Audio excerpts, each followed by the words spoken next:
All right, so today we're diving into something that's been generating a lot of buzz in women's college basketball lately. Mm-hmm. It's that big question, is UConn still the powerhouse they've always been? It's a good question. Yeah, you sent us this really interesting piece that frames this as a debate, and it looks back at UConn's amazing history and then digs into how things are changing in the sport. So our mission here is to break this all down for you Right.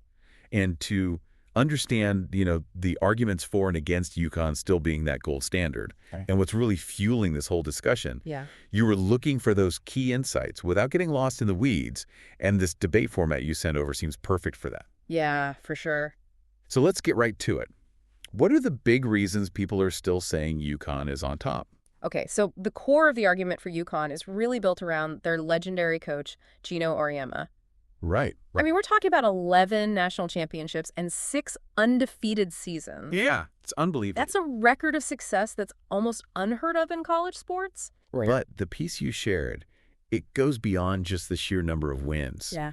It actually hints at why he's been so successful, like consistently high standards, adapting his approach over decades, and a culture of expecting nothing but the best. Yeah, that's a good point. That kind of foundation. It doesn't just disappear overnight. It doesn't just vanish, you're right. Exactly. And it's not just about past achievements either. Right. The piece also points out that even recently, when they haven't won the title, they've been consistently making it to the Final Four in 2022 and 2024. Mm-hmm.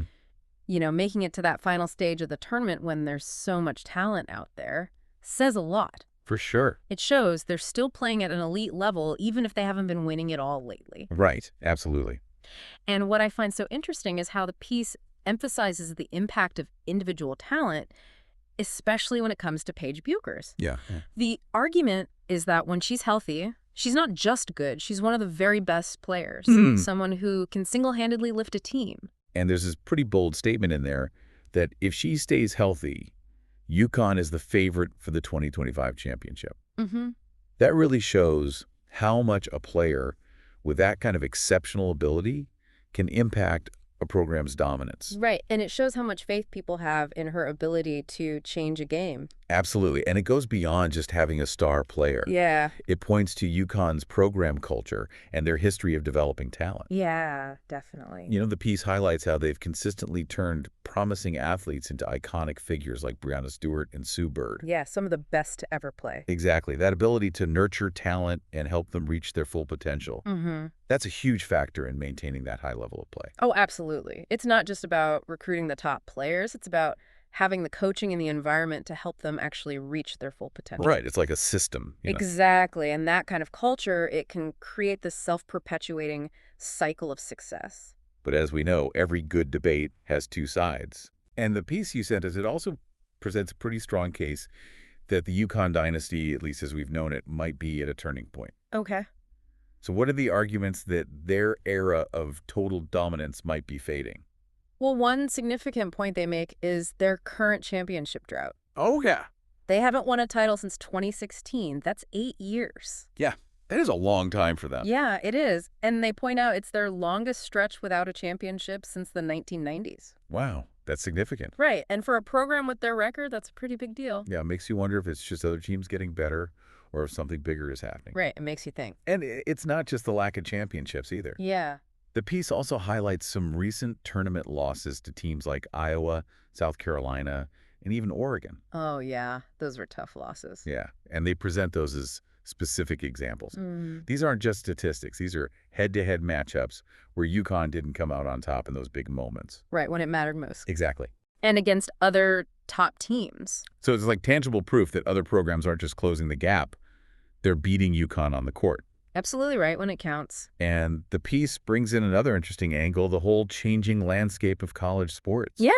Especially with NIL deals and the transfer portal. It's a whole new world out there. Yeah, how are these things impacting this conversation about UConn's position at the top? This is where it gets really interesting and probably the biggest shift. Okay. The material suggests that NIL and the transfer portal are creating these new paths for teams to become competitive much faster. Okay. Like leveling the playing field. Interesting. We see examples like LSU being really aggressive in getting top players through NIL. Mm-hmm. And the piece also mentions UConn losing players to the transfer portal. Right. So it's suggesting that UConn's traditional advantages in recruiting and player development might be facing new pressures. Yeah, like they have to adapt to this new environment. Exactly. It's a new kind of advantage that other programs can use now.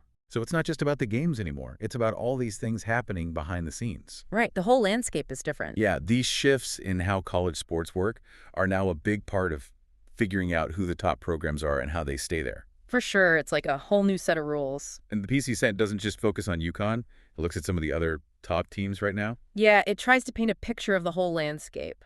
So who are some of the contenders that might represent this new era? Well, South Carolina under Dawn Staley is a big one.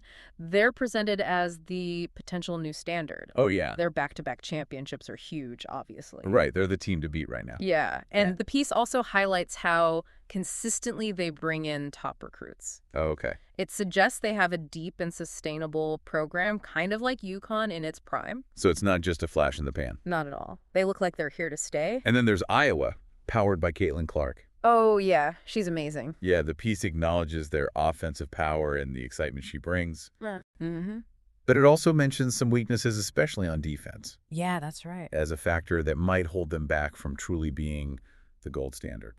You know, it's interesting because one amazing player can take a team far, For sure. but winning championships consistently often needs a more well-rounded team. Right. You need a team that can play both sides of the ball. Exactly. And the piece implies that while Iowa is a force, that defense could be a problem for them. Yeah, it could be their Achilles heel. Right. LSU also gets a mention specifically because of their really aggressive use of NIL to attract top talent. Yeah, they've been making headlines. But the piece raises a good question about how sustainable that is in the long run. Yeah, that's a really good point. Like, can you build a dynasty just by spending money? Right. NIL can bring in talented players quickly, but building a lasting program often takes more than that. Exactly. You know, like we talked about with UConn's success program culture, consistent coaching, player development, those things are crucial too. Absolutely. It's about the whole package. The piece seems to be asking if relying too much on NIL is enough for long-term dominance. It's a valid question. Talent is one thing, but building a program is another. So with all these factors and these other programs rising, where does the piece place UConn in this new landscape? The conclusion seems to be that while UConn is still a top contender, Okay. absolutely a top program, you can never count them out, Right. they don't have that same aura of invincibility anymore. Okay. The piece suggests that South Carolina might be the new benchmark, Okay. with teams like Iowa and LSU coming up fast and making things more competitive. So it's a more dynamic era. Exactly. It's much more unpredictable. So the big question is, can UConn adapt to NIL and the transfer portal and keep their strengths in coaching and development? Right. Can they evolve with the game? It sounds like the definition of the gold standard itself might be changing. Yeah, it's a really good question. What does it mean to be at the top in this new world? Right. Is it just about winning titles? Or is it about more than that? You know, sustained excellence, cultural impact, the ability to adapt. That's what makes it so interesting. Yeah, it's a fascinating time for the sport. So after this deep dive into the debate you shared, it's clear that the idea of UConn's total dominance is being challenged. Mm-hmm. And looking at all these points, it's easy to see why. Yeah, the evidence is there. Women's college basketball is definitely changing, Things are shifting. with new powers emerging and all these different factors shaping what it means to be successful. Yeah, it's a whole new ballgame. So this leads to a really interesting question for you to think about. Okay. In this dynamic world, what does it really mean to be the gold standard? Yeah. What does that even mean anymore? Is it just championships, or is there more to it? Hmm. That's something worth pondering. It is for sure. This evolution in the sport is definitely going to be fascinating to watch. Absolutely. Things are just getting started. Yeah, I can't wait to see what happens next. Me neither. This is going to be fun. Yeah, it is. Thanks for sending in this debate. It was a great discussion. You're welcome. I enjoyed it. All right, we'll see you next time on The Deep Dive. See you then.